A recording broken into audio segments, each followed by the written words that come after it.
What is up, true crime family? Welcome back to another episode of the DT Show.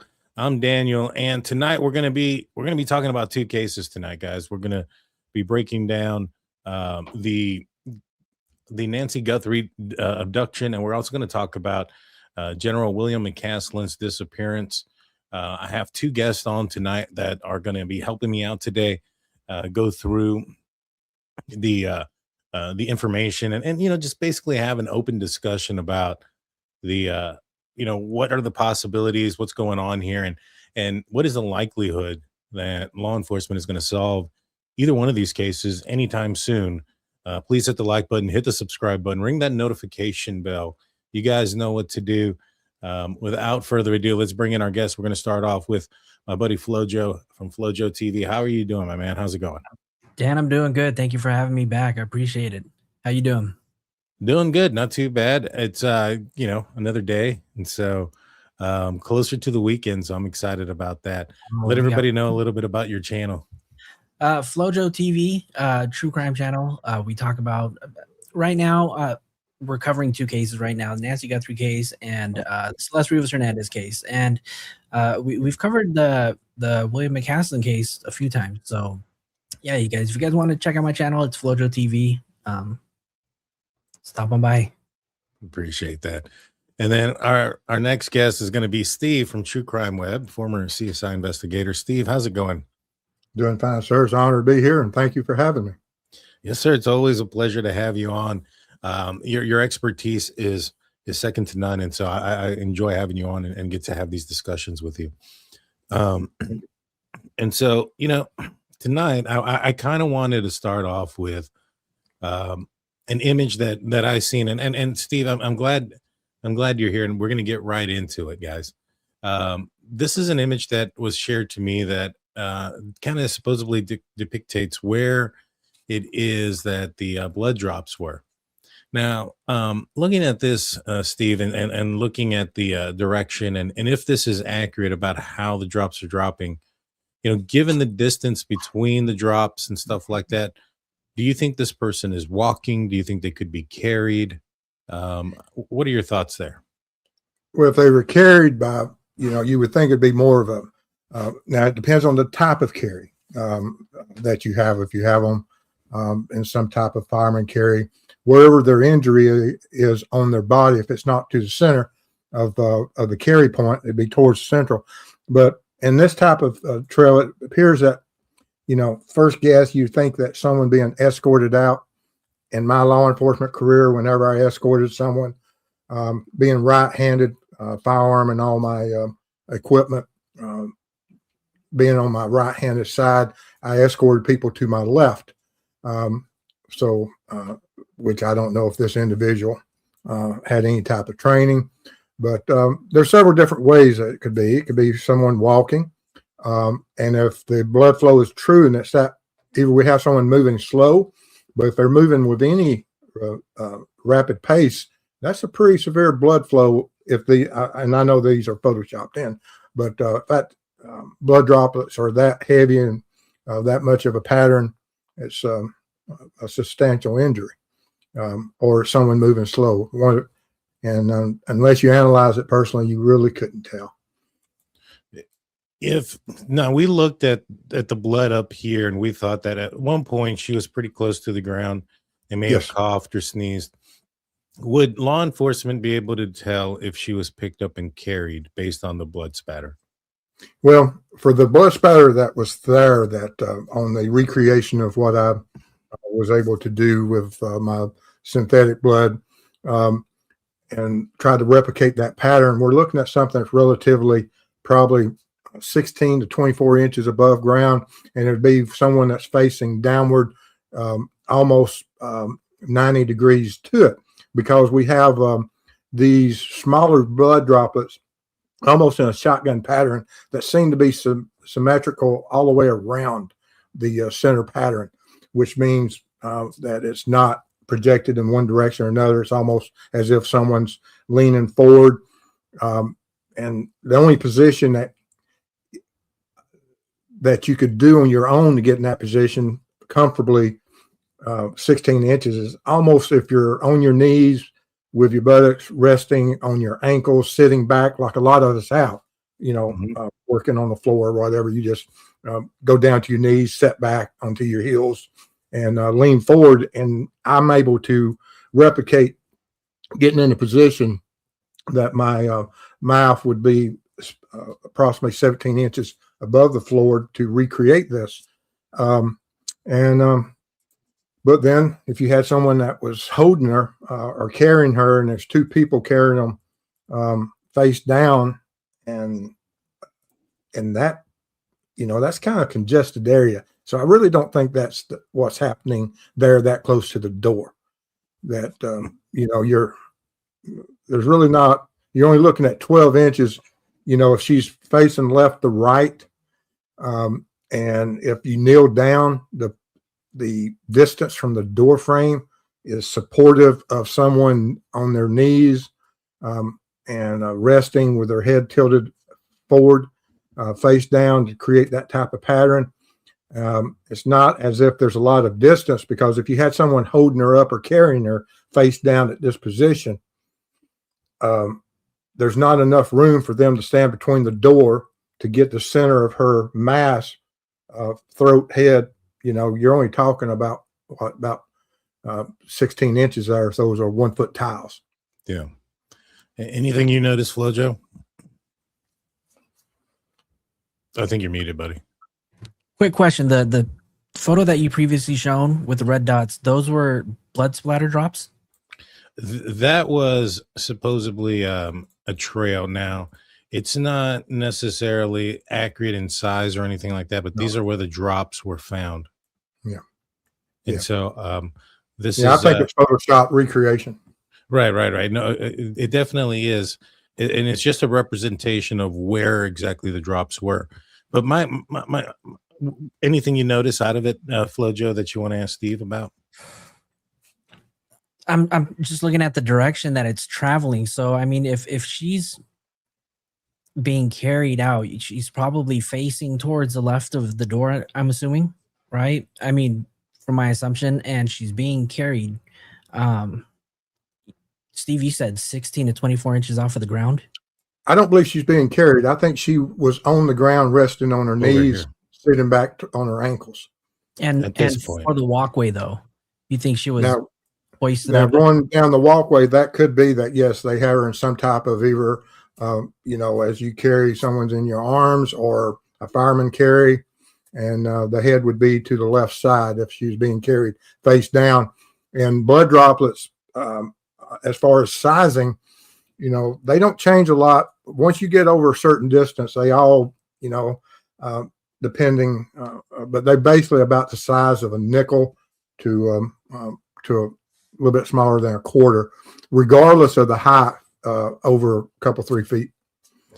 Now, if she was on the ground at this point, and if they picked her up off the ground to carry her, don't you think we would see like a flinging of blood spatter from that motion of getting her from the ground to a fireman's carry, or to even a, any type of position? Wouldn't that maneuver fling, blood? If it's done violently, but if it's just a normal course, because blood will, a passive flow of blood from an injury or otherwise, there's surface tension that will run down your face. All of us have suffered injuries of where we've cut ourselves and either held our hand up. I've got gloves on. We're doing a test tonight while we're doing the show. I'm going to see how sweaty my palms can get tonight. But as you raise your hands and things above, all of us have seen how the blood will flow down from a hand injury all the way to your elbow. It'll collect there, and once the surface tension gets to break away, it will. And if these blood droplets that's represented on that blood trail are semi-accurate, we have to have someone that is in some position that there is a collection point. I mean, if she is totally straight upright and she has a head injury and she just blood is coming down and collecting on her clothing, her neck, chest, and all her clothing, you're not going to have a continuous blood trail. You have to have an injury that is for a blood trail to exist, that it runs to a location where it can drop, such as a fingertip, or in this case, if she's being carried, is it her chin, facial, and there's her head just over there, and that blood is falling from that position. But if she's sitting straight upright, I wouldn't expect to see that much of a blood trail because the clothing reflects it. It takes a lot of blood to create a blood trail going continuously from a head injury all the way down the across the chest, waist, down the leg, and then to the ground. So, Steve, if I can ask really quick though, what are your thoughts on where the blood may have came from? Do you think it may have been from like an oral injury from the nose, or is it possible that it could have come from like an arterial injury where, arterial injury may have caused that splatter? Well, I don't see arterial spurting. As with the blood pressure, with the heart pumping, that if we have an injury that's suffered and we have an arterial spurting, you'll typically see almost like a graph. It pops every heartbeat when the pressure goes up and down, and it projects a long distance. And we just don't see that here, that continuous where you would have that. There's a lot of different types of injuries that can occur that would create blood flow into the into your throat, where it causes a choking reflex to cough it up. It can be a tongue injury. You bite your tongue during a fight. It can be lips. It can be a broken nose. And there can even be certain types of cuts that can occur to the throat that can cause bleeding, or even lung. But the lungs wouldn't create this continuous blood droplets. We have to have an injury that allows not only passage into the throat to create the choking effect, but then to create these multiple dime to a quarter size blood droplets.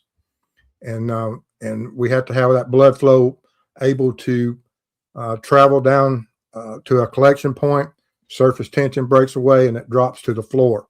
I can show you here. Let me make you. All of these are blood drops that I made.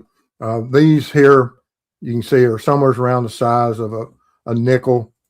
Wait, hold on. These are individual blood droplets that I created to demonstrate. Now, this is a pooling effect, that if you had an injury and someone was either immobile or they were in a position that they allow the blood to pool and droplets fall into there, and then you have this smaller droplets, satellites coming off from a pooling effect of a blood droplet falling on a previous blood drop and creating a pool and a splashing effect. And with the single droplets, you'll have some little satellites that come off of it, but nothing as dramatic as what you'll have when you have blood droplets falling into a pool. Got you. Do you have any follow-ups for that, FloJo? No follow. So, Steve, with what you're seeing here and this possible pattern, wrong one. That's the next one. This possible pattern that we're seeing, and it's kind of swaying back and forth. I don't know. Would you think this is somebody walking? I really don't. I think that if the only way for it to occur, if she's walking and she has to be tilted extremely forward for it to be dripping off of a chin or something. Whereas if she's carried and her head is either back or she's face down carried, whatever, then of course it can collect and fall in that pattern. If there's that many droplets, I don't know if that's true or not, because that's a lot of blood droplets. I don't know how accurate that is. Well, if she's being carried, I'm assuming this is one person. And if we go with that assumption, she may be like over his shoulder and, head down, dripping. Yep. If that's the case, he's walking faster than what she could walk. This would be a significant injury, in your opinion? That many it would be, yes. If that's just from that, and he's walking at a steady pace, that's a significant amount of blood. Okay. Steve, what would you say the distance is between the blood drops as it progresses forward towards the street? About. Well, I mean, if the width of that walkway is probably 36 to 42 or 48 inches wide, if those blood droplets look like that, you're getting blood drop probably every foot, if you go by that, if that's accurate. I think this is her being carried because it appears that, so you look, it's dot, dot, dot, dot, dot, dot.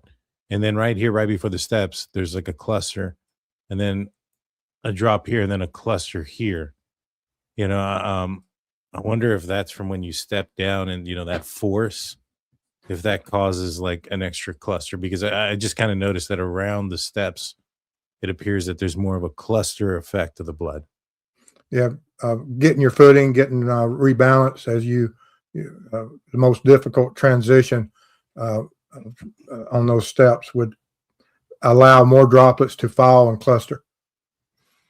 Yeah, I think so too. And I know you mentioned that, in your training that, this would possibly be an indication of somebody being right-handed, having them on the left, having the gun on the right side. I kind of wanted to play which one is it? Is it on this one? Kind of wanted to, no, this is the other one. I'm sorry. Wanted to play a couple of things. I'm going to find it first for you and get your opinion. And I want to get your opinion too, Joe, as well. Well, while we're waiting, Steve, do you think there's a possibility that there's any way that he could be holding her slung right over her back? And as he's walking out, he's trying to get his footing out the door. And as you see him just kind of walking down the walkway, he kind of waits a second to take a step down. That's where you see those little clusters of blood. Yes. I mean, as long as if it's a head injury, you've seen a lot of injuries, you've seen a lot of blood flow, and you've seen that collection points and then the droplets falling away. So yes, I mean, she could be over his shoulder. It could be, almost several different ways, as long as the head is at the lowest point, giving the blood droplets the ability to fall in this type of pattern. So Axeman is asking you, what type of forensic data could they have recovered from the doormat, and would it have completely degraded by now? It depends. Now, there's certain things that anytime you have shoe pattern evidence and everything, if you collect it at point of first exposure to it without it being contaminated, stepped on, destroyed, altered through processing or by just malfeasance of mishandling the evidence, that it's degraded. Yes, it would be. There's so many opportunities for whatever existed from a virgin crime scene to today is uncomparable to the loss of potential evidence, because the arriving officer, and let's take it even before that, the offender, when he left his car, he left his home, he got in his car, he had stuff from his the car fibers of his carpets in the car, fibers in his home that he's walked in, including his own hair and any other type of things, skin cells that can collect that you are exposed to within your house daily. And then you get in the car and then you walk to the residence. And of course, you're going to lose things. And as we learned last night from Elena, the ground does allow certain that it's dusty and it's not just hard ground. So if law enforcement did their job correctly, they would have went through and went around that residence attempting to identify individual shoe prints. Even if they're trying to see if she, as they first deducted that possibly she left on her own, injury, confused, that as they left, they will look for shoe prints if they're tracking her. But you do the same thing whenever you have an offender. You look at those shoe prints, try to determine, are there more than one offender? And then you look at, well, they walk across dusty ground, and then they come up to a medium such as this doormat, and they've got dusty shoes. And we can all experience this of when we come home and we walk across our floors, we walk across the carpet. You'll have those transfer patterns. Sometimes they're very clear of what the shoe pattern looks like. And so, of course, it being this dated, probably not. But we still have the potential that if the offender stepped in blood, that they could have stepped on this doormat and made a transfer. And that can, the doormat can have everything from the offender's personal environment, his vehicle environment, to shoe print patterns, to everything that as CSI that we dream for. Mary brings up an excellent point. She says that there's a good possibility that Nancy was on blood thinners given her heart condition. Could that have resulted also in the heavy blood flow? Yes. And it's, blood thinners. And that's another point, which I'm sure Joe can attest to even better about that.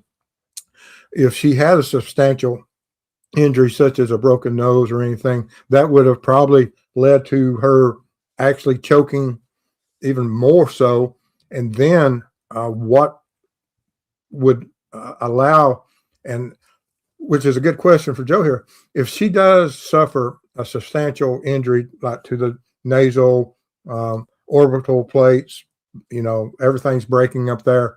On blood thinners, what could an offender, without taking her to the hospital, what type of measure could he take to control that wouldn't allow her to succumb to that type of injury? When it comes to blood thinners, there's really not much you can do to stop an injury when it's flowing, right? A lot of the times, if it's a superficial injury, right, and we have to remember when somebody sustains an injury while they're on blood thinners, there's a high risk for bleeding, right? And normally in cases like this, if it's a superficial injury, the only thing that we can do besides medication, right, is to apply pressure, right? And if this offender is not caring about applying pressure to anything, clearly we can see blood drops from the door all the way out to the street. Any small injury is going to put is going to put Nancy at risk of bleeding extremely a lot. So anything is possible. And thank you, Barbara Beesh, for your $19.99 donation to the show, to FloJo. And so, her being on blood thinners, that maybe perhaps creating a more severe, issue there. That would all equal out to a good possibility of a lot of evidence in his vehicle. I'm assuming he would have had to have put her into her vehicle to get her out of the scene. If she's actively bleeding, and if she's bleeding that amount, we can assume that you should be able to find some sort of blood in the vehicle. What do you think, Steve? Absolutely. If you got it leaving from the residence, and we don't know how much is inside, we don't know when the injury first occurred. Is it something that she said once she went out that door, no, I'm not going to destination 2. This is where we stop. Is that where the fight occurred? Don't know. Did it occur further in the house? Of course, law enforcement will have that information. They'll have the start of the blood trail, whereas we don't. But yes, it would continue on because, as Joe says, applying pressure in this, we have an offender that most certainly going in and taking someone from the safety and of their own home and causing the injury, and doesn't care for her well-being. He's on a mission, whatever the motive is, but he's on that mission, and that blood trail is going to continue in his vehicle. And if she's not able to control it or apply her pressure or in as far as self-care, then of course it's going to free flow. And I would expect that the vehicle, when found, is going to have a substantial amount of blood in it, regardless of whatever attempts he made to clean it or attempts to clean it up, because blood isn't easy to clean up. Mm-mm. And this is a much different scenario than, like, for instance, the Brian Koberger case, where in the Brian Koberger case, there's a good possibility he changed before he entered his vehicle, and there was nobody actively bleeding in the vehicle. In this scenario, it's much different, especially when you have somebody on blood thinners and things of that nature. And based on the blood flow, it's either they were, hung over the side of somebody's shoulder and were bleeding downward, or they were in a position where they were collecting blood to the point where that blood was now dripping in that amount. That must mean that there was quite a bit of blood collected wherever it was collected. And so moving that, her into a vehicle, that blood should, go through there. Now, I think personally, this guy's left-handed. I know we talked about it, but I kind of want to give you my points on it, Steve, and then get your thoughts on it. But these are, and I've noticed a few more things since I've said this. So as he approaches, he takes a step up with his left foot. And one of the things that, I was talking to my buddy Mikey, who is a boxer, and one of the things that he said that he had to know when he was boxing is that if the person was right-handed or left-handed, usually left-handed folks are left-bodied. They move with their left. If you're not prepared for it, you're going to get knocked out pretty easily. And so the guy steps with his left foot onto the onto the step. As he approaches the door, and I got to get this out of order. As he approaches the door, he approaches the left side of the door, and he positions his hand on his left hand on his gun, which I have some opinions about the gun position now, and the use of this type of holster, being that it's easier to remove, in an uncomfortable or an unusual position, or with your non-dominant hand. Well, anywho, so when he then approaches, he then uses his right hand to shield and his left hand to manipulate the doorbell camera. Excuse me. Which I find weird. I mean, I try to do it, and it doesn't feel natural to try to manipulate or maneuver the doorbell camera that way. And so he then looks around, and 1 second. So when he looks down, he initially looks down straight to his left. And then when he's looking for something to grab, he grabs the plants again with his left hand off of the ground and yanks them from the ground, and to then place them on the door light. On the doorbell camera. A lot of maneuvers to the left, stepping with the left, moving to the left, manipulating the camera with the left, reaching down for items with the left. That pouch that or I call it a pouch because it's more of a pouch than it actually is a holster. It's just holding the gun there. I mean, I think it would fall out. If he was left-handed, I think it would be easier for law enforcement to kind of track down somebody who purchased a left-handed holster. I think it would stick out to people if they sold a left-handed holster, and so him putting it down the center of his body, if it was a right-handed holster, he's left-handed.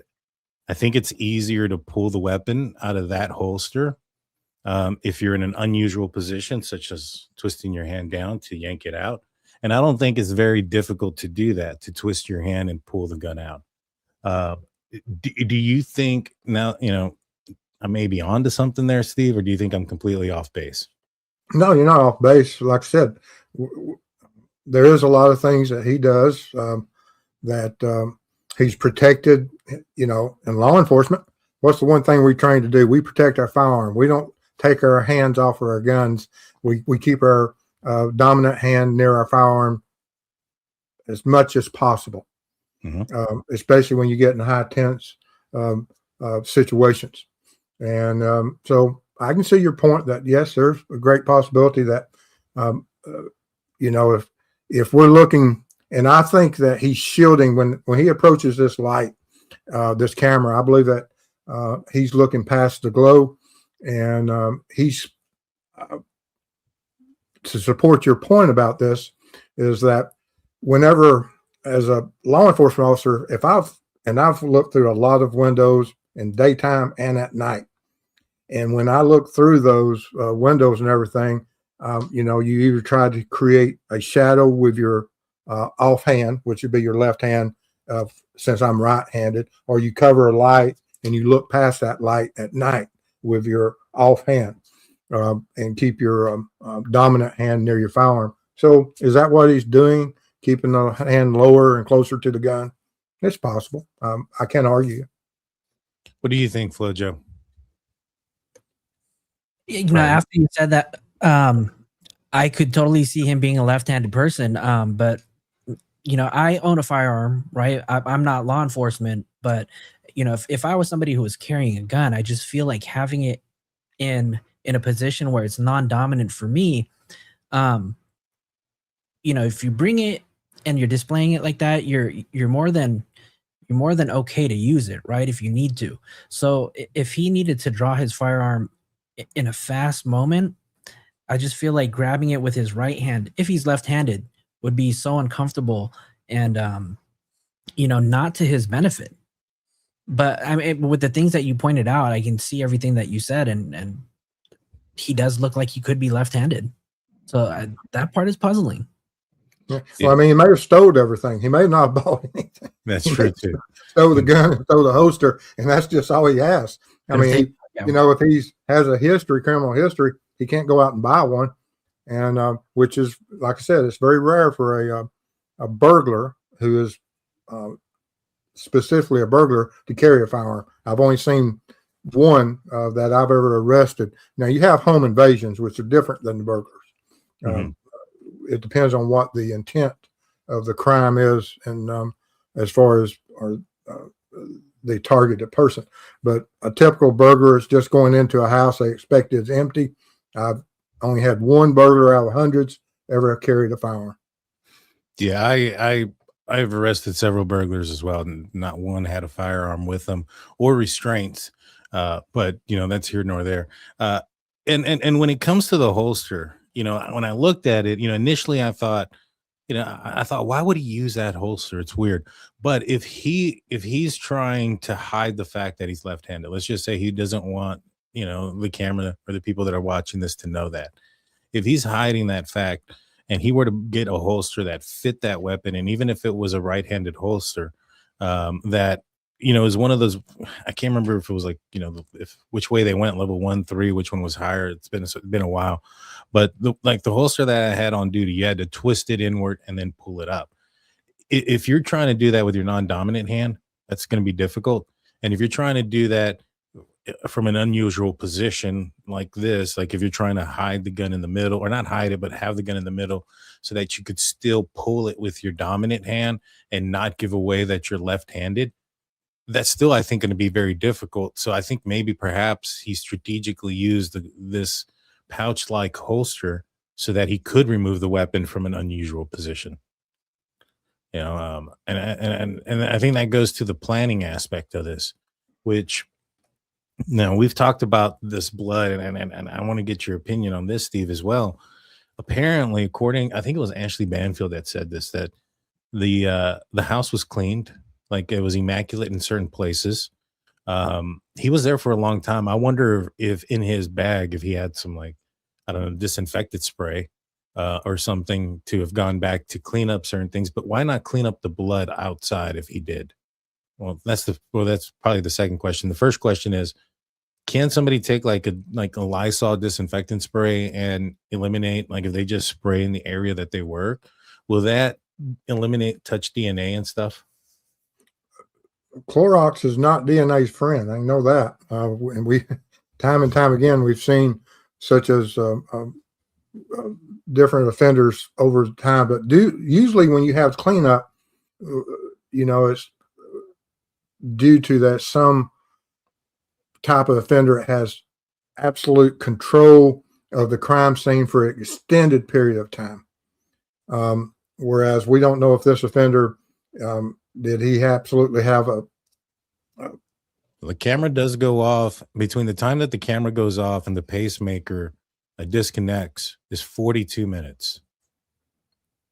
Do you have that timeline down? Yeah, I think I do. Yeah. So he was in the house for a minute. I mean, he could have been there for all the way up until 10 minutes before law enforcement showed up. We don't know. I'm curious about this timeline, and I want to ask you gentlemen what your thoughts are, because there's something about this 1:47 a.m. where the doorbell camera disconnects and the 2:12 that to me just kind of feels off, right? So when it says the 1:47 a.m. doorbell camera disconnects, what is your interpretation of the doorbell disconnecting? Well, for me, that just means that that's the moment that he probably removes it from the its hand his holder, and then takes the battery out, or damages it or destroys it so that it's no longer projecting. So what that means is that everything that we saw of him walking up and stuff, we have no idea what time that was. Correct. That could have been 1:30, that could have been 1 o'clock. He could have been outside walking around that property for 40 minutes before removing that camera and disconnecting it. We don't know that, the amount of time that he was outside for. But it tells me he was been out there in a while now. And Steve, I'm just curious. I want a status update. 36 minutes into it, how sweaty are your hands? They're extremely sweaty. I'll go get some glass in a minute, and we'll see. You say it's 36 minutes? Correct. 36 minutes and 28 seconds into it. I'll be right back, guys. There you go. There you go. We'll pull him out real quick, and then when I see him come back, we'll bring him back on. And so, he was there at minimum 40 something minutes on the property. This is why I think he had to have cleaned up, because if he's wearing gloves, I'm assuming Steve's hands are, like you mentioned, are extremely sweaty at this point.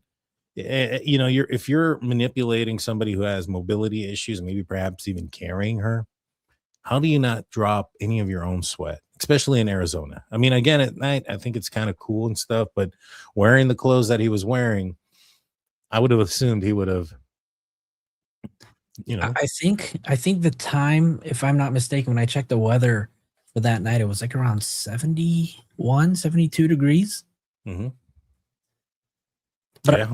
I want to pick your brain on this timeline, though, right? Because 1:47, the doorbell camera disconnects. Let's just assume that he's pulling this camera off of the mount, right? Mm-hmm. And then we have the 2:12 notification. Software detects person on camera. Are we assuming that this camera is already off the mount, in his pocket, in his backpack, on the ground, smashed, ready to be taken? Not necessarily. I think that that's a different camera. Okay, so you think that there's a second camera that detects a person? Correct. And I think it's an outdoor camera. Because that's the part that I need clarification on, because it doesn't make any sense if 1:47 the doorbell camera is removed off of the mount, and then 2:12. Obviously, it doesn't say that the camera. Well, it just says that there's a software that detects a person, right? So you could have received the notification on your phone at that time. Well, there's that aspect, and there's also the fact that that when the sheriff mentioned this, he talked about how they didn't know if it was an animal or it could have been a person. So it sounds like it was an outdoor type thing. I'm going to bring up the layout of the house here in a minute, and I want to get y'all's opinion on it, because I think maybe perhaps it'll kind of clear up a few things. But before we do, let's show the type of gloves that you're wearing there, Steve. Okay.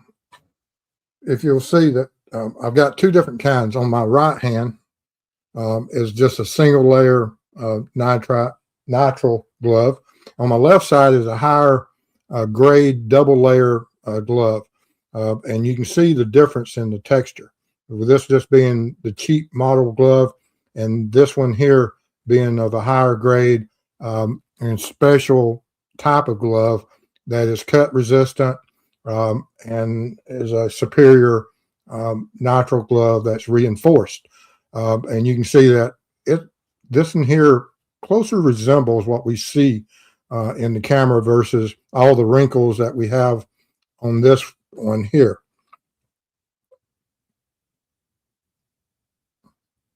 See the difference between the two of how much the folds are. Both of them are the same size. Were you able to see that? Did that make sense? Yeah, that made sense. And definitely the one that seems to be double, like So it comes built in with like 2 gloves in it. Yes, this is the higher end glove, and it has a white interior layer to it that, whereas the typical nitrile glove is just single layer, not reinforced. These gloves are designed that if the surface is broken while you're wearing it, it will have it'll show you the inner liner and show the white and showing that you have a break and that we need to redo. That's on the higher end reinforced type of glove. And what type of profession do you think, or what type of person would have like, would know about these? Where do you find these gloves at? Both of these were a big box store, construction. From any of your high end big box stores, being Lowe's or Home Depot, those type of stores.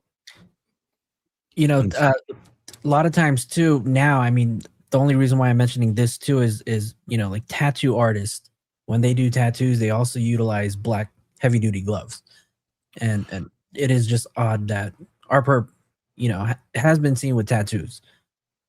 Possibly. Right. I'm not sold that it's has any, glass. I don't know if we'll be able to demonstrate this or not, but in just a minute I'm gonna take which glove you want off. You want the reinforced glove first or the has any sweat dripped out of the glove? No, not yet. Not yet.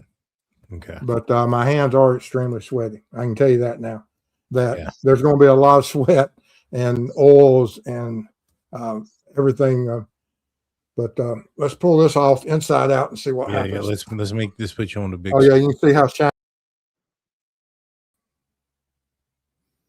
See that? All that shiny stuff, that's sweat. You see how that's all, see all the moisture that has collected on that glove? I don't know if it'll show up on the glass or not. Nah, it won't do that. But you can see how much sweat has collected on the glove itself. I was hoping I'd be able to see the glass, but yeah, there's a lot of moisture there on that glove. Before you pull the other one off, if you were to tear it, would sweat come out of the second one, the bigger, the thicker one, the one that you currently have on? If you were to rip it, would sweat come out of it? That tells you how tough it is. Oh yeah. I mean, it's a tough glove. That is a tough glove. Okay. Finally broke it. Yeah, that's going to take a lot of effort. Yeah. That was I hadn't broke one of them before, but yeah, it takes a lot of effort for that. And I'm sure that's is your hand just as sweaty or is it less? No, it's just as sweaty. We'll see if you can see the shine on it or not. It's white, but it's just as sweaty as the other. Can't see it, but you can still see the shiny moisture on that one. Is the but I was hoping I would be able to. I can see the sweaty transfer to the glass, but I can't show it on the screen. I wish I could. Steve, that reinforced glove that you just removed, is that fabric on the inside, or is that just like a secondary layer of maybe that nitrile? It's just another layer of nitrile, evidently. Wow. And it was that was impressively tough to rip. I was not expecting it to be that tough to tear it. Yeah, because even the normal ones, they just fall apart. They just pull apart. That's a normal nitrile, but this other one, I'm impressed by those. Yeah, me too. Which makes me think more than not that the perpetrator had those gloves, because he was manipulating this quite a bit. I would have assumed he would have torn just the regular nitrate gloves. And so and then that would have caused the whole set of issues as far as DNA and stuff like that goes. But yeah, that's there's been testing, and when you dispose of these gloves, not only do you have DNA in it, but there's been times that there's been processing of where they were able to fingerprint the inside of a glove and get a identifiable fingerprint from. Yeah, you see that, and still has a lot of shiny moisture. yeah, I can. That was impressive though from that other glove. I wasn't expecting. Yeah, I didn't think I was going to break it. Yeah. Okay. Yeah, when I touch that glove, you can feel the moisture on it. I mean, it's like picking up a wet dish cloth. Mm-hmm.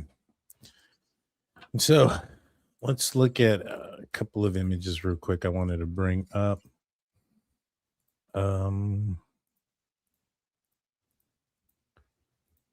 Let me find the right one. Well, I'm going to show that too. But so I was looking at the layout of the house, and there's this particular one I'm looking for. So, trying to put pieces together of where things are and direction to travel. And we got this image here. And apparently the backsliding door, or not the backsliding door, but the back door was propped open. There's an image still where there's law enforcement walking around, and that door appears to still be propped open, and it appears to be the one back here. Based on different videos of Nancy Guthrie and her bedroom, it appears that her master bedroom is on the left end. Then you have the front door here in the middle of the house. I strongly suspect that this person's intention fully was to park here in the driveway. Out here in the back on the side. I was talking to somebody that was out there. We had Alina Smith on last night, and she says that there's not a lot of cover, in front of Nancy Guthrie's house. Like if you're from the street, you can see the front of her house pretty good. Yeah, there's some, bushes and stuff like that, but it doesn't really obstruct the view. Now, back here where the garage door is, it's a different story. And so my thoughts were that this person initially wanted to park back here, perhaps entered the house here and kept the doors open. And this was his initial plan to exit. But as you can see, to get from Nancy's bedroom, she would have had to gone through the entire house, and then not even just when she get outside, gone through the patio, and then either had her go over the bushes or go through towards the middle of the yard and around and outside. It's just a much longer path. And I think something happened. I think maybe perhaps it was too difficult to maneuver her, or maybe due to the injury. But I think that his initial plan wasn't to remove her out of the front door. I think that was not part of the plan. I think he wanted to remove her out of the back door. What are your thoughts, Steve? Kind of looking at the layout, where the vehicle could have been parked, etc. Well, he approached that front door for a reason. I don't, approaching the door and then taking her out the front door.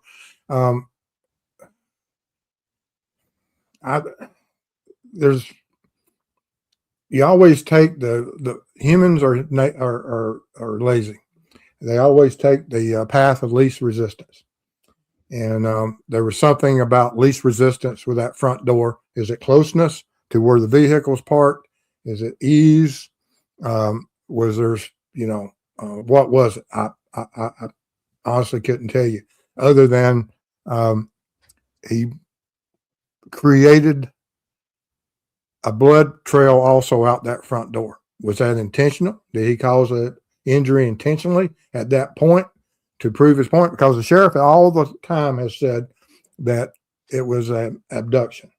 It was not a burglary. And they have to have some strong evidence of that. And I don't know what that is. Is it a note that we don't know of? Was there something to indicate that? I just don't know. But there's a reason he took out the front door. And I would think it's due to it was far easier for him. And was he having to almost fully carry her? And the easiest path out was the front door. And it may be that easy. Yeah. Yeah, I think so. And I don't think that was the initial plan though. I think leaving the back doors propped open and given the um you know, because you still got to walk a certain distance out the front, down the steps, etc. I think maybe perhaps he thought going out the back would have been easier, but something happened, something changed, and he ended up going out the front. What do you think, Joe? Before I answer, I want to ask: is everybody under the belief that there's still only one person involved? I personally think there's only one person involved. I think if there was two people, I mean, yeah, if they're carrying her, maybe they prop open the doors. But you don't need to prop open the doors if it's two people that are carrying her, or if there's two people, if there's one person walking her out and not carrying her, you don't need to prop the doors open if there's a second person. And for me, I guess I'll be honest with you. I think my answer would just depend on where he may have parked his car, right? Because if he parked his car close to the back where he may have entered, right? Because we can see in the video that he does come from the left side, and that's obviously where the garage area is at, right? The carport. Mhm. If he's to exit from the front door and then walk himself all the way back around towards the carport, I just feel like that's twice as much work, right? Well, I think he wanted, I've said this multiple times. I think he wanted to be seen on the front camera. Now, I don't believe that everything is 100% one way or 100% the other. I do believe that there's a world where two things can be right at the same time. And I think that, this guy could have wanted to send out a message. Apparently, according to, I think it was Brian Enton, that the sheriff, which I have no idea, but apparently the initial law enforcement officers that arrived thought that she wandered off and they were going based off of that premises for a couple of days, which I don't understand. You get there, doorbell cameras missing, you have a floodlight that's damaged, blood going out the front, and back doors propped open. That doesn't scream somebody taken against their will. I don't know what does. But you know I can tell you what would make me go out the front door if I was planning on taking her out the back door and had to change. What's that? Dog barking. Could be. That's If true. the neighbors' dogs are active barking out back and you're fearful that a homeowner is standing there shouting at the dog to shut up, or possibly looking out the back window, being alerted, that would change your plans. Yeah. And to me, I like I said, I think he wanted to be seen. If his whole intention was to come and go from the back, which, I mean, I'll ask you this, Steve: how many burglars or persons that have entered a building for whatever intent, whether it was an intent to create harm or whatever? Yeah, what is the percentage of those people that enter and exit the same way?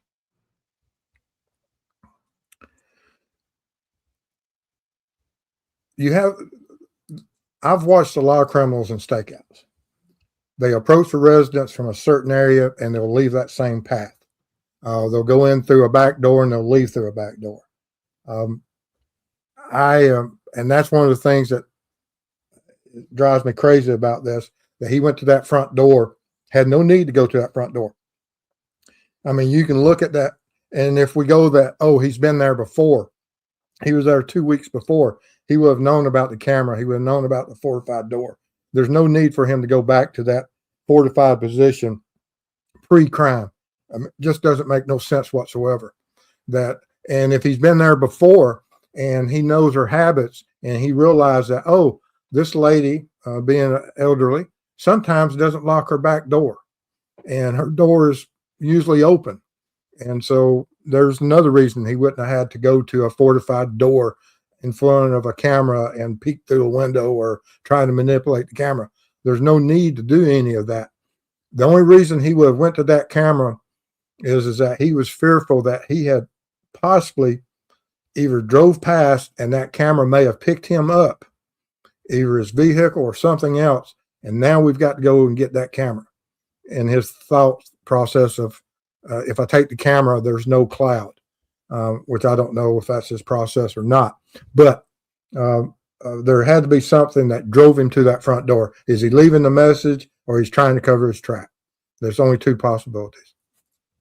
Well, if we go under that premises, then if we were to think that this was the same night, then this is obviously after he's made his approach because he doesn't have the gun, he doesn't have the backpack. Maybe perhaps he's jumped the fence and left it on the other side.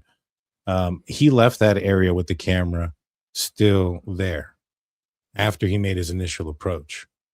Um, again, so to me, I think he had no reason to show up there. I think I go back to this fantasy type driven crime and thinking that he wanted to be seen. He wanted to strike fear. You go to the ransom notes, apparently, according to TMZ and to Savannah Guthrie, uh, and possibly the FBI, they believe that the first two were real. And in those was the threat to take her life, Nancy's life. So it wasn't, time is of the essence because she's going to lose her life because, we don't have medication. We don't have this. No, they said they were going to take her life. Now he waited 3 days and he didn't send that letter in, right? He didn't send it to, or he didn't call the Guthries. He didn't reach out to the Guthrie family. He reached out to the media, which would make it a spectacle. I think he was hoping that the media would maybe display the letter, the email or whatever, just kind of like how it happened with BTK and stuff like that, which goes back to this person being, this fantasy driven. At the time, 3 days into it, we hadn't had these images. We hadn't known that there was somebody that was walking up. Perhaps, he's looking into this and law enforcement. Ashley Banfield is coming out saying that they're suspecting, maybe family and this, that, and the third. Maybe perhaps he's trying to set the record straight a little bit, kind of take credit for what he did, saying, no, this wasn't something that happened or she didn't wander off. Somebody took her. And the reason why maybe perhaps he doesn't reach out after the second ransom note is maybe because they're not displaying those notes. He's not getting the publicity that he's wanting. Now, I know somebody might say, well, Daniel, maybe perhaps it's because they asked for proof of life. I mean, Savannah Guthrie is paying a lot of money right now not to bring her back alive. If this was a financial motive situation, they could still garnish money from her with a promise, maybe not actually deliver, but a promise to give information to lead to where she's at with personal information about what may have happened at the crime scene to prove that they are the person that committed it and still garnish the money and maybe not deliver on it, but still, get some money. What are your thoughts, Steve? Well, a couple points about that. If this was money motivated from the get-go for as far as abduction for money for profit, and if he knew who she was at that moment, he had access to her phone, had access to her, had her at a point in her ability to communicate, open up her phone, get the contact numbers to families so that he can directly either text, email, phone calls, whatever. And he didn't do that. He was there for 40 minutes. And so he was a bad abductor for not understanding that I have to leave all her devices at home. But while I'm there, I need to get this data so that in the future, if I demand some type of ransom, I'll have that contact information. That wasn't done. And so that brings up the point, was it possibly either for revenge or some type of fantasy-oriented abduction that only later did he come to the realization that, oh, I've abducted the mother of a famous person, but I'm at a point now that she's either passed or she's incapable of giving me the information, and now I have to go out through a news source. And does he fear going on the internet, searching it, that they'll be able to track that type of searches, and he contacts TMZ? Don't know, but there's certain things that we have to consider, regardless, right or wrong. And the think tank of law enforcement, they're going through all of these things. They're discussing them. They're talking about them. They're trying to figure out what happened, especially in the early days. Now everything is pretty well set. They pretty well probably have gone through every scenario that we've discussed, and plus some of the most ridiculous scenarios anyone could ever possibly think of. And I mean, that's part of law enforcement, of us trying to the behavioral science part of it versus just what some dysfunctional individual in the neighborhood would do, because there's freaks everywhere. There definitely is. What do you got, Flo Joe? You got any comments or questions? Yeah, well, when it comes to the ransom letters, I mean, there was a point where I thought that they were real, right? And I agree with you that one of the reasons, he decided to reach out to TMZ was because the two local media stations that they initially sent it to hadn't said anything, right? Wasn't gaining any attention. And of course, you want to get that message out there, send it to TMZ. Harvey is definitely going to talk about it.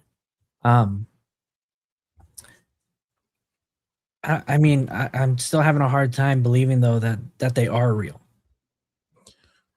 Well, supposedly, from what I have heard, that the person in the first two had said something about breaking cameras, which I think were already, people were already aware of at that point. But they mentioned that Miss Guthrie had her watch at the foot of her bed. And so that's what made people think it was real, that her watch was found at the foot of her bed. I got that from a couple of different sources that know some people close. And so is that, a guess? Is that something really concrete? I mean, I don't know if that's the two things, Steve, and let's just say that the watch was found at the foot of the bed. How serious are you taking those ransom notes? Well, if you know something that only certain individuals know, it's either got to be part of her orbit of someone that's seen it physically. And if there's no corroborating public awareness or a photo or video saying that, then of course that adds a lot of credibility that this person is the one that was involved in it in some manner. Yeah. If you have firsthand knowledge that you shouldn't have firsthand knowledge of, that's a huge indicator. Yeah. Yeah. I mean, I think it's something that makes you take it very serious. And I think, even though it's somewhat vague, I think you can't discredit it. It's not something that you can say, oh, whatever. It's nothing. You have to really, really look into it. And then, to me, it just kind of screams out, all right, if this was true, why wait 3 days? Apparently Miss Guthrie, Savannah Guthrie, wanted to pay the ransom, but law enforcement would stop her. And so had this guy reached out immediately and been the reason why, the Guthrie family found out that their mom was missing, and if this was generally financially motivated, they probably would have gotten some sort of payment, or at least an attempt of a payment. But allowing it to go 3 days, allowing law enforcement to get involved, put a big fork in that road, because I think it's for law enforcement that prevented, or at least recommended, not to for the Guthrie family not to do it. But from what I understand is they were prepared to, and were stopped. So to me, it just kind of seems really weird. It'd be financially motivated and then just send out 2 letters and then still not try to capitalize on what they've done. I don't see it. For the first 2 letters, either of them mentioned the Bitcoin address. Yeah, they had. That's how they knew it was the same. So it was a different Bitcoin address than the 6 that were. So TMZ has received like 8 or 9 different letters requesting money from, or Bitcoin. 2 of them were from somebody claiming to have been the abductor, and then another one was from somebody claiming to know who the abductor was. They supposedly saw Nancy in Sonora, Mexico, and they have all these intimate details, and they want $32,000 so they can hide.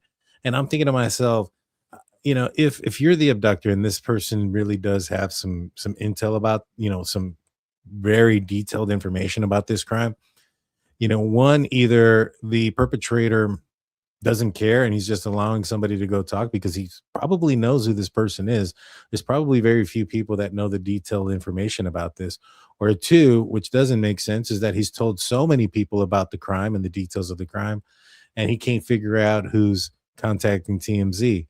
So to me, I just think that whole second person is just a bunch of crap, to be honest with you. But the first 2 are the ones that according to TMZ, FBI think are real. The other ones they think is baloney also.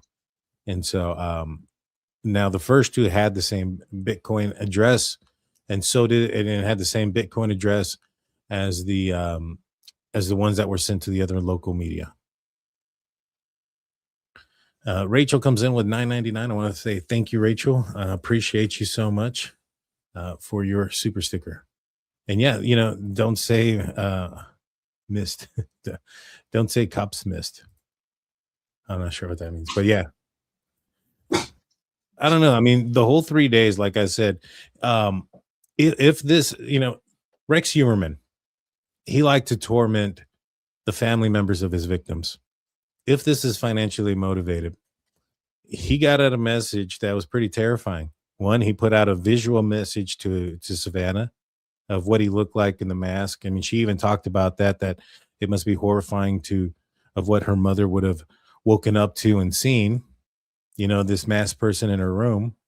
And then you also have a ransom note saying, I'm willing to take her life. If that's not tormentation, I don't know. I mean, what do you think there, Steve, about, all this? If this is real and this person's willing, just send out those two things and then disappear like that. When you're talking about this type of offender, and the sheriff has made it clear, the community still needs to be aware that there's still a threat to the community. Mm-hmm. So there's something driving them down that line also. And we can see it in all the past offenders, such as BTK contacting the news media. He used the news media, which eventually led to his being captured. But also Zodiac, we have, whereas with the Long Island with Rex, that he would personally contact them with those burner phones and to have interactions. So they have something that drives certain offenders. It's all about driving whatever their need is that satisfies that, because they're going for a constant new high. I think with Ted Bundy, it was the same way, that no matter how far he went with certain victims, he always fell short of his goal of filling, and so he had to up it. And is this offender going down that path? Don't know. I mean, us as individuals that are sane mind, trying to think like these individuals, and I've talked to some seriously demented individuals that were not in our reality of what they would do to people and to others, and you just can't think like them. We try to rationalize, and we think we can, but you can't. Some of those people, it's about like a cat and a mouse. They have no more feeling towards that mouse as a cat, when you're talking about some of these offenders. I agree. And I think that if this guy's somewhat getting off on the attention, getting off maybe perhaps, reaching out and stuff, he's probably either going to do this again, which, like as you mentioned, could be a reason why the sheriff thinks maybe, the community's not, should stay vigilant. And or also maybe perhaps he'll reach out again. I think it'd be difficult for somebody like that to stay out of the public eye, if they're enjoying this, which I think they very much could be. I think Brian Koberger was a guy who they said that was really indulged in content about himself, whether it was in the media and stuff like that. Before we transition into the other case, Joe, do you have anything else you want to add or bring up or questions about the Guthrie case? I wanted to pick both of your brains on where you guys stand with the neutrality on the payment, right? Because if I'm not mistaken, during one of the press conferences, they were saying the FBI doesn't advise the family to pay any of the ransom, or at least they can't advise them to make a payment or not, right?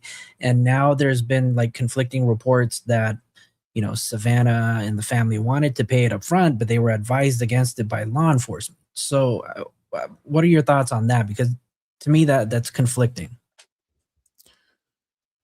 Yeah, I'm not familiar. I wouldn't know what the procedure is when it comes to ransom. If law enforcement tells the family one way or another, I would assume that it being Bitcoin, I think they would have tried to figure out a way to track it down and trace it, and maybe perhaps we're stalling, to pay it to try to figure out a good approach to keep an eye of where it goes. But I don't know. What do you think, Steve? I've never been a part of an investigation like that I would know. Well, they're trying to protect that you have these, and they had where you had someone from the sidelines, unrelated, that came in with a false ransom, and so of course they're trying to protect the family from someone coming in and paying funds. There's a case or two I have worked where families were approached by people and asked for funding that they would give um, clues or provide evidence or for a certain amount of money. And sometimes they paid and sometimes they didn't. But it never worked out that these individuals had that other evidence.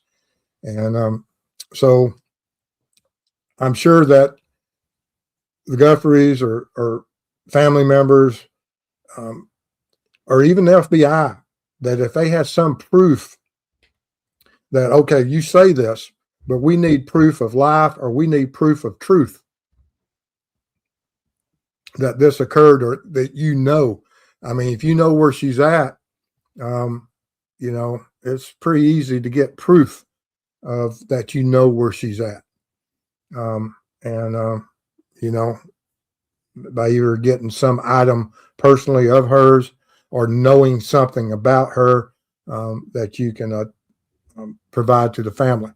And that's what I'm sure that the FBI is hold up until we get proof of something, of this individual knowing. Just saying and is two different things. True story.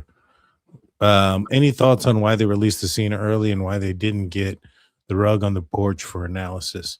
My assumption is, I mean, if I think it was Banfield, maybe it was Ensign, but if their source was true that they were working off the premise that she wandered off, um, which I find a ridiculous thing, given the information that they had in front of them. If they were working off of that, I can understand why they, I guess, didn't. If they had a strong belief she wandered off, but I think it was a complete mistake not just pick up the rug, but I mean the door, the entire frame around the door, maybe even the tiles, as Steve has mentioned. I think there was a lot of faults here. But what do you guys think? What do you think, Steve, about the initial investigation in this case? They messed up. No excuses. Mm-hmm. You don't leave anything on that front porch. You don't leave these flowers that were handled. That, of course, everything that lives has DNA. Even plant life has DNA. But he handled that with gloves that put a flashlight in his mouth and took a flashlight out of his mouth probably numerous times. And so could there be the possibility that we have groundbreaking first time that DNA has been recovered from a mixture of plant DNA and human DNA? I mean, that'd be groundbreaking. It'd be fantastic. But it's possible. And they left that. They left the base for the camera that could have had transferred DNA on it from the placement of the light. They left the carpet. They left the door. They left the doorknobs. There's just a list of things that they left that they should have never left, including the tiles and the mat. I mean, it's just, I can't say I'm not without the words, because I have the words, but I don't want to be that harsh, but they truly messed up. Yeah, I think so too. What do you think, Joe? I think you're muted, buddy. There you go. I have to agree with Steve. I think it's just a total mistake, maybe a little bit of lack of experience too on the detectives that responded first. I, I don't know. This whole case is just kind of upsetting. I feel like, a lot of the people on this case have kind of let them down, and made so many mistakes. I mean, yeah, let's say they didn't realize for the first 6 hours. Okay, all right, we made a mistake for 6 hours, but we controlled the scene for 6 hours. We have it taped off. Now we can go back. I mean, but no, that's not what the thing is. We go home and we let a guy from Florida go up there and make a movie about it. Yeah. Yeah. And Steve, with everything that's happened and given the mistakes that were made early on, and the fact that some of the statements about this could possibly take years, how confident are you in this case being solved? The DNA's there. I mean, I'm sure this offender, he's watched those videos and he's watched experts with FBI, other crime scene guys, maybe even you, and realize how many mistakes he made and what items he left behind. Now, I know you say that he went back in and cleaned, and he may have, but they would be evidence of that spray and mixtures of destruction of DNA and things. But for that to occur, he has to have absolutely total control of his victim. Say he places her in the car, or he places her somewhere that allows him to clean up. He has to have absolute control of her with restraints, and not only she has to be in a condition that she can't scream, holler, break windows, kick windows. I mean, I put a lot of people in back patrol cars, and I watched them, and you can hear them quite a ways, kicking on those windows, screaming inside of a car. And for him to be able to control someone, if she was conscious, would have been a high risk for him to separate himself, to go back and spend an extended period of time separated from her while he went back to clean the house. Yeah. Well, I do know. Well, supposedly, I don't know how true this is. I know I've seen it in the live chat, and I've heard it before that there was an activity on her pacemaker. There was a spike. I'm assuming that it needed to kick in during the time that she was there, and so if that happened, then I think that she's most likely, in need of, probably not, capable of screaming, yelling, or kicking at that point. If she's having heart activities that are occurring, which, could be reasonable given the fact that, the fear that she was probably in and things of that nature. Real quick, I want to thank Mikey for sharing the GoFundMe. That's for my buddy who had a stroke last week. Quick update, guys. He's home now. He requires 24-hour care for the next while, and he's going to have to reteach himself or relearn a lot of things: how to walk, how to talk, how to do a lot. And so, if you guys find in your hearts to help donate, even if it's $1, I'd appreciate it. GoFundMe is in the description, and I've been doing a couple of shows on it. But he's finally home, and he's doing okay. I think he's going to be all right. It's just with these strokes, it's just a very long road. You know what I mean? All righty. What about you, Joe? Do you think this case is something that's going to be solved relatively soon, or do you think this is going to be a cold case for a while? I don't know. I don't know. I wish I could say that this would be solved by tomorrow. Yeah. Right? I think that with no news right now, obviously there's stuff going on in the background. They're obviously not going to say anything. Nanos has handpicked the people he does want to talk to, but it's clearly not everybody. I don't know. This case really has me confused. I don't know if they're going to solve it soon. Yeah, mine, I don't think so. And the reason being is they talked about the DNA taking years.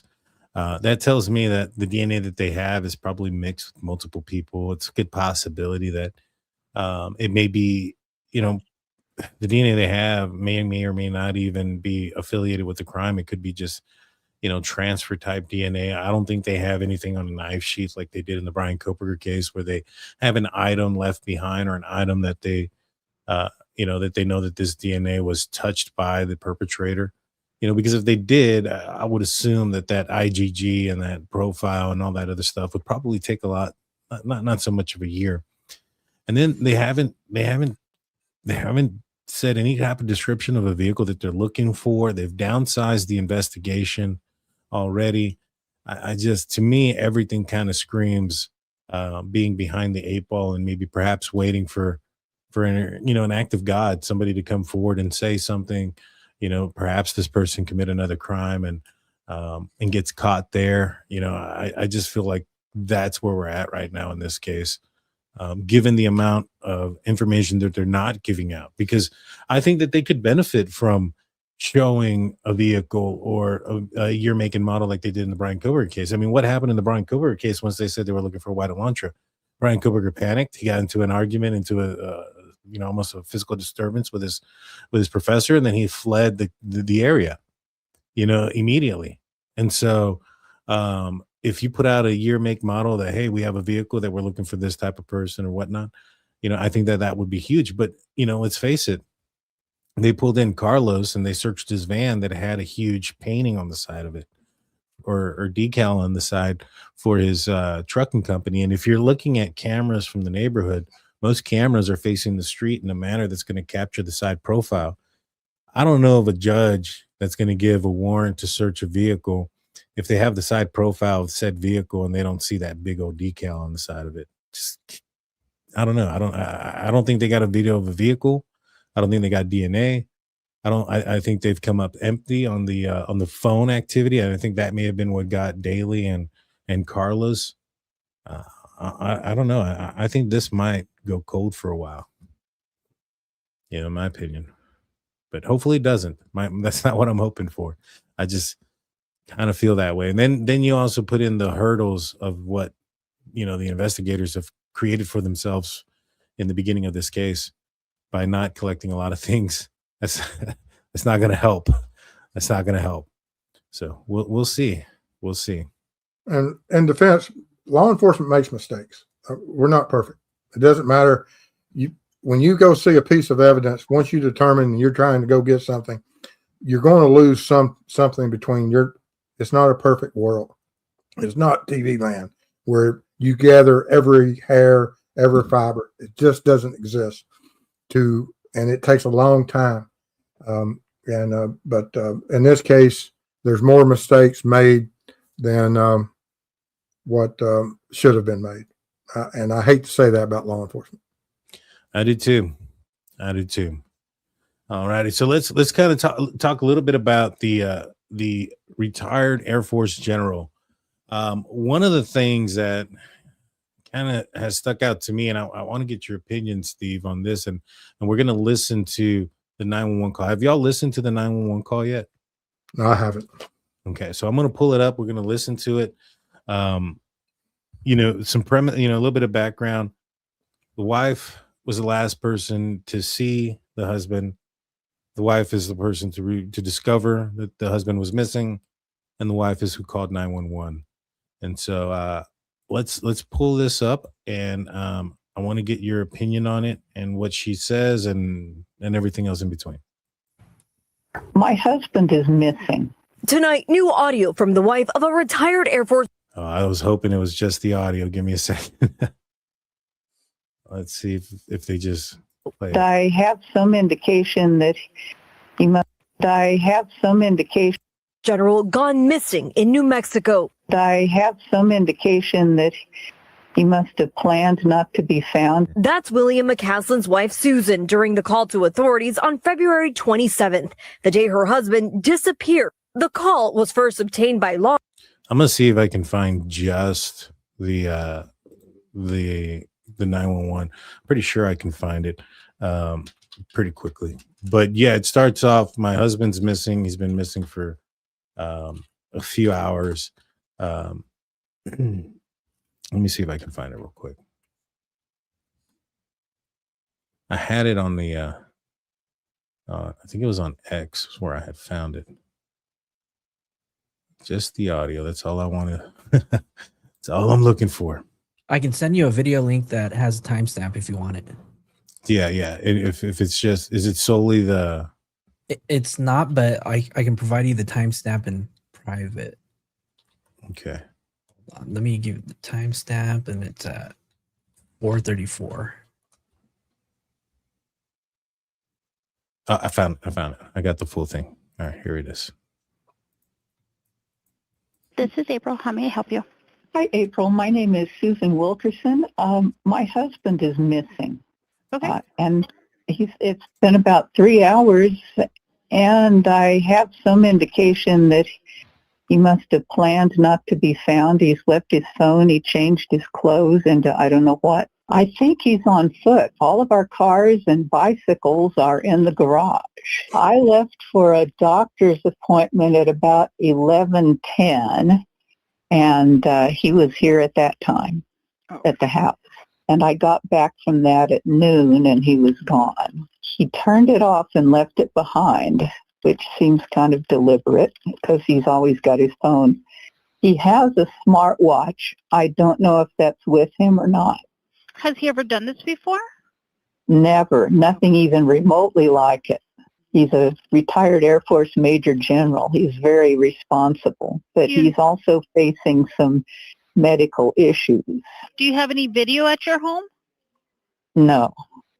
Has he been diagnosed with any mental disorders or anything like that? Well, we've been seeing a doc for both physical and mental in terms of anxiety, short-term memory loss, lack of sleep. The same doc I went to see today. Does he carry any weapons on him? Well, not generally. He does have a gun safe, and I went to look in the gun safe to see if anything was missing, but I couldn't tell if anything was. He has quite a number of pistols and rifles. Other than saying if his brain and body keep deteriorating, he didn't want to live like that. But it seemed to me that was just a, man, I hate how this is going kind of thing, because I told him, yes, you do. Yes, you do. Okay. We're going to send some deputies up to talk to you, see if we can search a little bit and see what's going on, okay? So, kind of just hearing it for the first time there, Steve, anything kind of stick out to you? Anything about the call that sounds, I don't know, it seems odd or anything?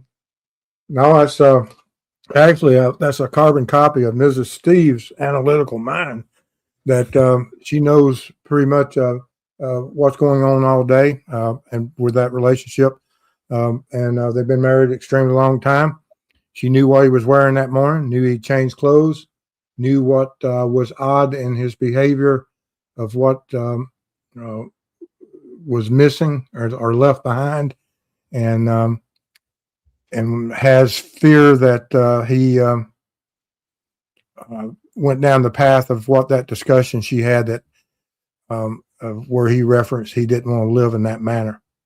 And I think she has pretty well resolved herself at that point of that was the path he took. Do you think it's any oddness that she waited 3 hours after, putting all that together? Well, I think that she went through that. I think she tried to probably, and the only way that they'll know is that, well, what measures did she take at the time? What family members did she call? Friends? Did she go through all of those? Did she walk the neighborhood? Because we know that she checked for vehicles, she checked for bikes, she checked for clothing, she checked for firearms. So she went through a checklist, coming to the conclusion that he's facing some life-changing things here, and he, what reflections did she take? And some people don't want to make that call, and how long did she wait to make that call? But I'm pretty sure she probably went through a list of contacting family, friends, close associates. Hey, because all of us have an orbit of friends that may come by and pick us up, and we may go down to a location. And it sounds like she went through all of that and came up naught. So what we've found out since then is that there is a revolver missing. There is no shoes. All the shoes are accounted for, so they don't know what shoes he's wearing. Um, they don't know what clothes he's wearing. All the clothes that she's wearing. Again, there could be something out there that she's just, given everything that's going on, that slipped her mind. She's going through probably an emotional roller coaster as well. But he left his glasses as well, and they can't find him. Um, you know, they've looked for him. There's nothing on camera for him, and they have cameras on either end of the street, and he doesn't ever walk out. They don't see him anywhere. Um, what is that kind of information? Because I mean, to me, it almost sounds like somebody took him from the shower. He changed his clothes from what he was wearing within an hour. Left his glasses, his phone, his his watch. Now there is supposedly a backpack missing and a gun, so that's pretty concerning. And she said that he normally didn't take that with him. They've done some searches with dogs, I believe, in very early on, but there's not been much of a search effort since, which is kind of weird as well. What are your thoughts on him not taking his glasses? It looked like he always wore them. Me or Joe? Yeah, you, Steve. Sorry about that. What do you think about that? Like that, him not taking his glasses. Well, we've all seen deteriorations of loved ones as they get older, and we've all had we're all going to face these decisions as in advanced ages, and how do we want to experience those final moments of day? And that's an extremely individual decision to be made. If you ask my family, all of them know what my decisions of how I would rather, and I don't want to suffer and all this other stuff, and not saying self-harm or anything, but I would like to go on a final adventure. And did he do so? Did he just walk off into the hills and is going to walk as far north as he can, and had prepared for this day, that when it's a fine day, everything's right. I've had the discussion, and I feel good, and I'm just not going to let my body get in a position that like my great grandfather or someone in the family was, that suffers similar, because it may be something that runs in the family. He doesn't want to go down that same path. Just don't know, because sometimes it is generational. And he doesn't want to go that same way. It seems like they had that conversation with the mannerisms of her discussion, that he didn't want to go that way. And I'm sure he had,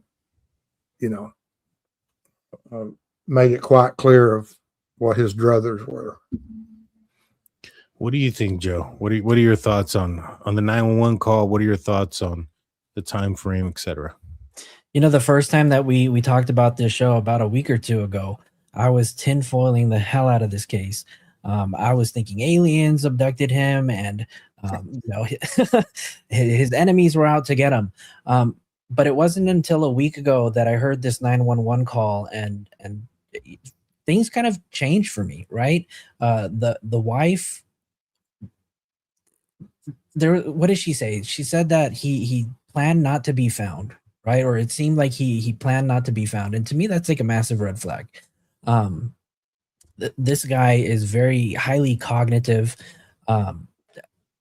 What he does for a living is very intentional, obviously highly secretive. But she mentioned that he was going through some mental and potentially physical things, which she didn't disclose, right? She mentioned the mental fog, right? It's not an actual diagnosis, right? But it's definitely an experience. And when somebody goes through something like that, she said that it could be from the stress, maybe sleep issues, anxiety. I don't know. I mean, Steve, you mentioned it too, right? I mean, if you kind of know what direction you're kind of going in, then you'd want to kind of be the person to decide kind of how you go out. And I think there's a possibility that, with his level of achievements in life, he's been in a position, a very high top position, that maybe he just decided that he wanted to do things his way. I mean, we're talking about an individual that if you had 100 people in the room, he's in the top 10 as far as intelligence and training. You don't get in the position he is and have the administrative level and the control that this individual had by making bad decisions throughout your life and planning and understanding what the mission is. This individual is extremely mission oriented, and whatever he wants to come to pass will come to pass. I think you're right. I think that there's this aspect of the potential of him, the self-harm aspect. He spoke to a doctor, and I believe he also spoke to other people about it. It wasn't just the doctor. I think he spoke to other folks about his concerns.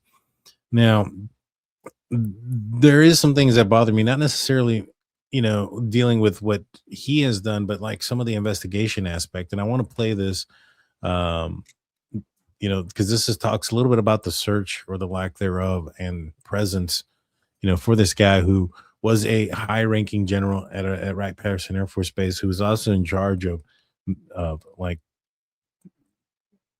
missiles and weapons and how to direct them, not just top secret stuff like people are thinking with aliens and stuff, more so with like tactical things and warfare, which right now, our government, with Iran and stuff, you would think that they'd be a little bit more concerned, especially with a guy who maybe perhaps was a little bit more free with information. He was in the John Podesta emails.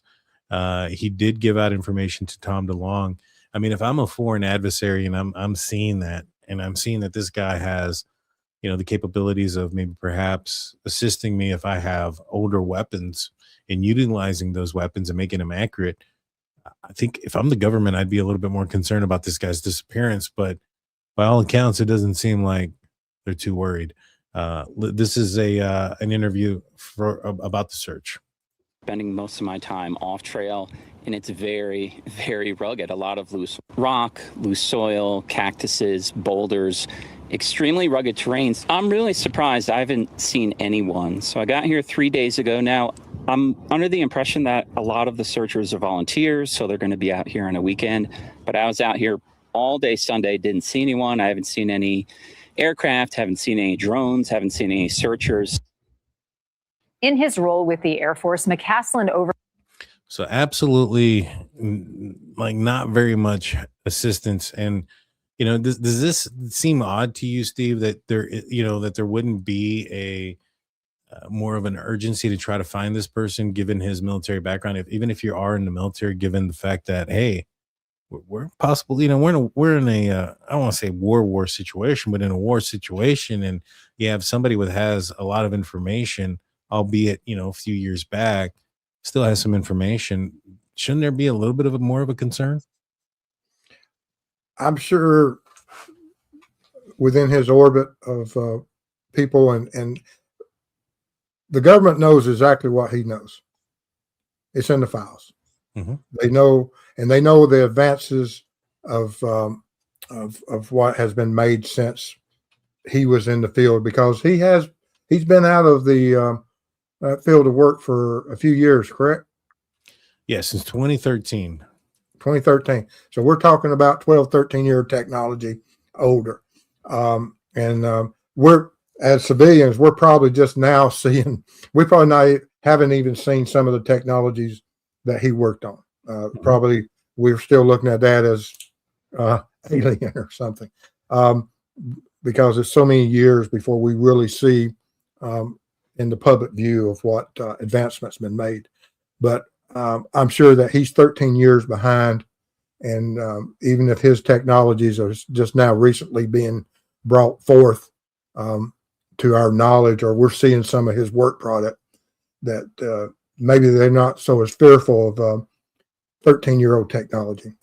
And I have confidence that our militaries and the advancements of where we're heading and where we are, real world is, we're talking about a decade of data that probably is not that much of a national risk.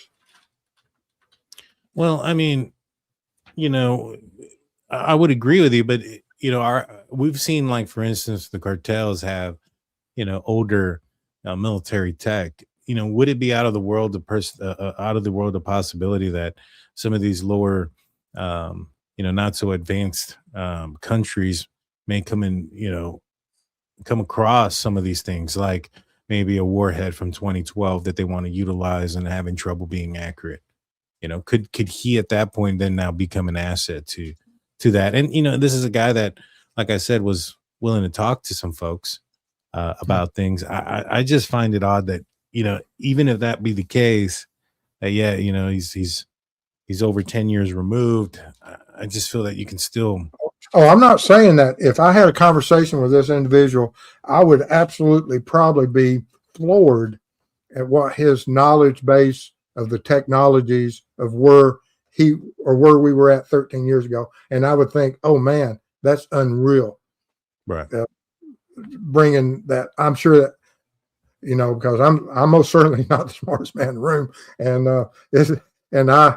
And I'll look at the fire and go, ooh and ah, that is something that's well above my pay grade.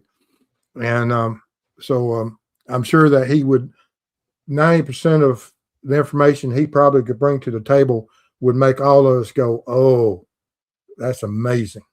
Yeah. And it's actually 13 years old.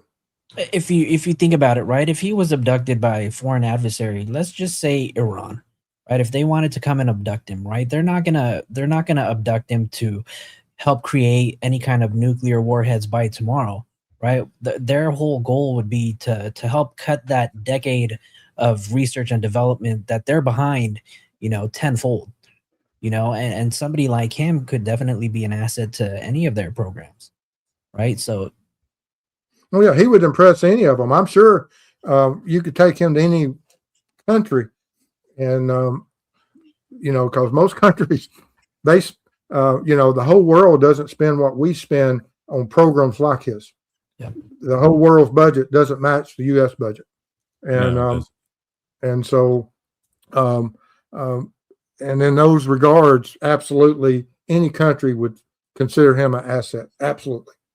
Now, the other thing on the other side of the coin is too. Now, let's just say, so we've had a lot of things come out that are pretty weird. A congressperson has basically said that aliens are real, and all these things, right? I mean, this is what's been going on. There's aliens.gov.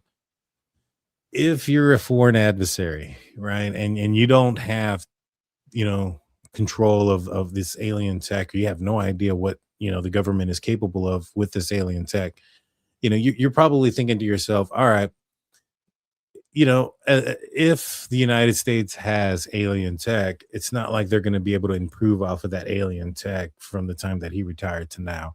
So it's most likely still more advanced than what we currently have, and are is at a certain level. And so if somebody is believing this, that the government has possession, alien tech, this would be a guy that you'd want to get information from. What is the capability of this tech? What can it do? What advancements did you have at the time? What advancements were you working on? Those type of things. And so I just think that, again, you should be a little bit more concerned about his disappearance, in my opinion. Hey man, I'm amazed when you give me two magnets, I can sit there for hours. I'm amazed with magnets. So it's above my pay grade. That's true. What do you think, Flojo? I mean, as far as we know, do we know what type of agencies are on the case? We know that local law enforcement is on there. We know FBI is on there. Do any of you guys know if the OSI is joined in on the investigation? No, nobody has. It's I think it's just local law enforcement. And I think they're probably working off the premises that he may have gone and hurt himself, which is another reason why maybe perhaps we're not seeing this, this whole attempt to find him. But I don't know. It just seems like this like his disappearance, along with, I think there's now nine scientists that are affiliated with the field, or affiliated with propulsion or top secret type of things, that have either gone missing or have come out deceased, in relatively short time frame. And that's another thing. Why isn't that being investigated like that? To kind of go back, I do find it odd. Let's just say if the OSI, which is the Office of Special Intelligence Investigation, sorry, they're law enforcement for the Air Force, right? For somebody who's so high up in the Air Force, and to not have the OSI investigating it, it's a little concerning to me. I mean, do they not believe that there is any kind of counterintelligence issues with that? Or, could this really just be a fact that he just wanted to walk off by himself? And Well, the other concern is too, I mean, if he was talking to Tom DeLonge, the lead singer of Blink 182, maybe perhaps the government had a reason to be worried that he would talk to somebody else, under other means, maybe even just under a little bit of pressure, and could divulge some things. Maybe they're not too interested in looking into it because they're responsible. That's getting really, really tin hat, tin hat foil, tin foil hat there. But there's some things that are weird about this case. Gone without shoes is one.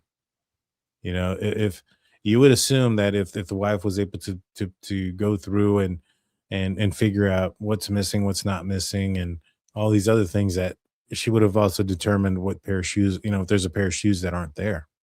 So I heard that he had a pair of boots on. They found those boots in And Pagosa Springs, at the secondary home, which apparently they hadn't been there in a while. But again, that's here nor there. But yeah, they found the boots. She thought there was a shirt, a green shirt, and some hiking boots that were missing, but they were end up being found in the secondary home. There's a thing among preppers called go bags. That if there's a certain day and certain things occur, this is my get out of town. Was he able to assemble that, and how long had he planned that if I reach a certain point in life, this is what's going to go? I've got my go bag. I've got my whatever. Obviously, he had enough to hydrate himself to walk far enough not to be found, and navigate, because these people, we just witnessed what happened in Iran about the ability to hide and evade capture. This individual would have had similar training if he had certain job fields. And so he would be able to implicate and apply those training techniques that if he wants to, he ain't going to be found. Especially, if this is his last great adventure as he goes across. He knows how to cover his tracks. He knows how to not be seen as he crosses terrain, what's the best times, and how to do that. And he's been relatively successful at that. Do you think a guy like that would, leave something behind for his wife, for her to know of something? I think she did. I think she saw it. I think she recognized it because she says it. Yeah. She makes that statement. That's when what I can't remember the exact words about that. He doesn't want to be found. Yeah, she said, I have an indication that he doesn't want to be found because he left his phone, his some of the stuff, and it's all left behind. So and like I said, we watched an individual that within minutes of his plane crashing was able to evade hundreds of citizens, militaries, special units looking for him, and was able to hide within a small area for a couple of days before they were able to go in there and rescue him. And we're talking about an individual that would absolutely known of some of those techniques, I would expect. Yeah, I just find it odd. I mean, granted, yes, maybe perhaps, if there's a life insurance aspect to this, he may not want to be found. It may not leave a note behind or something of that nature. But I just feel like maybe he would have left a sign, for his wife to know. Yeah. And I don't know what his finances were, although I can't imagine anybody in that level being strapped for funding. That's true. That's true. Well, this one's a crazy case as well, guys. And what do you think, Steve? Before we call it, and I want to ask you the same question, Joe. But any connection? Do you think it's just coincidence that all these scientists and these folks that are involved in this field have gone missing or deceased in the last couple of years, or do you think that's? I mean, I would hate to think that that's just common to the field. You would think that, being a scientist, is relatively, I would assume, safer job than most. But, from a violent standpoint, what are your thoughts, Steve, on the fact that so many have gone? Is it just a coincidence, or do you think there's something to it? I think some of the active ones that were taken, that were actively employed in certain fields, absolutely, they would be looked into and in depth for the fact that you have to, because I believe some of these were actively in their field and weren't retired. It was firsthand knowledge of current situations. And those people, if you have a high number of them missing, I would think those would probably be related. The ones that are critical and share common things that, yes, I would most certainly be pulling strings of and trying to get victimologies of where does their path cross with a possible common denominator of either some type of government sanctioned attack of, on our infrastructure of that, because what's the best way to get into our protective areas of intelligence? That's taking someone that's already has a direct line. And so, but the government will look into those and protect that, I would think, and of the ones that are active currently. And I think there's 3 or 4 of those, weren't they? Yeah, there was. And I think that the ones that are active, they might be even eerily similar. So there was one lady who went hiking with 2 friends. The 2 friends apparently went up forward, and then they turned around. They saw her. She waved and then disappeared. And then there was another lady who was working at Los Alamos, and her husband, and she claimed to forget her badge so that she could work from home that day, that she disappeared. She goes to her daughter's job that day to bring her food. Her daughter gives her a check and asks her to go deposit it into the bank account. She says she would. Her daughter gets home, finds the mom's phone with factory reset, all of her belongings behind. Only thing missing is a backpack as well, just like William McCasland, and the check that she had given. Now, in this scenario, there's actually a camera footage of her walking in a certain direction. I don't know which direction it is, but they have a video of her walking with the backpack on by herself, but very eerily similar, where, this person leaves in a very short period of time, leaves their watch, phone, everything behind, and takes off with a backpack in a similar field that what Mr. McCasland was in. And just kind of weird stuff that you have those 3 that are kind of similar situations. What do you think, Joe? Well, I mean, not to include, right, the first lady that you mentioned, Monica Riza, not only does she share a similar line of work, right, she's actually directly connected to General McCasland, right? She was the one who helped patent the super alloy, the Mondaloy, and this literally happened in my backyard right here in the Los Angeles forest. So could this be? Look, they were both outdoors person, right? They went missing in very similar fashion. To me, I see the connection, but will we ever know the truth? I don't know. I mean, it doesn't mean that they were abducted. I mean, they may have had enough money that they just walked away voluntarily. That they say everyone has a price. You know, Yeah. Well, you put enough on the table, regardless of what other nationality you are, that they say that some people have a price. So is that the route they took? Who knows? it's possible. I mean, you know, you look at what Bob Lazar says. If you believe what Lazar says, he came forward because he was afraid that the government might do something to him. You know, there's Grush, who also had the same similar thing, and he's actually legit. You know, Bob Lazar, there's no proof whether or not one way or not he was hired by the government or not, but David Grush, there is. He definitely was, and he had some concerns, and I think that it was under a House committee investigation when it was said that they believe that people's lives have been taken to keep certain secrets secret, and so I don't know. I don't know. You know, some people going missing in a similar fashion in a similar field at a short period of time, and you have people that have come forward because they're afraid that they could be next. I don't know. It's weird. It's a weird thing.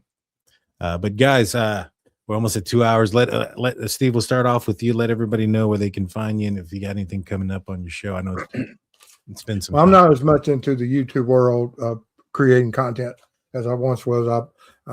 I have my foundation. We work code cases across the country for families. We provide things to promote families to get the word out, so I'm doing more of the consulting part of what I want to do now versus the YouTube world. I enjoyed the YouTube world. I just now that I've moved to Florida, I don't have the same availability of being able to do some of the work I did before, and I hate that. And I do appreciate you allowing me to come on and interact with a lot of my friends. I see in chat and read their chat, and I appreciate that. But like I said, the foundation, we still work cases across the country, and I absolutely enjoy seeing the impact that we have on these families. 100%. 100%. What about you, Joe? I mean, you can find me here on YouTube, Flojo TV. Normally, I try to go on 3 times a week, talk about true crime breaking news. Other than that, I work as a full-time registered nurse in education, so that's basically my specialty. But yeah. Well, I appreciate both of you guys being on tonight. It was a fantastic conversation with both of you guys. I think we all learned a lot. And I think we got to go back and forth with the dialogue. You know, appreciate you guys being here. Appreciate everybody being here. You guys hit the like and subscribe button. I have the channels for both of these guys linked in the description. Make sure you go and follow them if you can. And y'all stay safe out there. I'll be back. What's today? Thursday. I'll probably be back tomorrow night. I'm not sure what the conversation will be, but we'll see. But until next time, guys, I want to thank everybody for being here tonight. Y'all be safe. Peace out, everybody. Bye.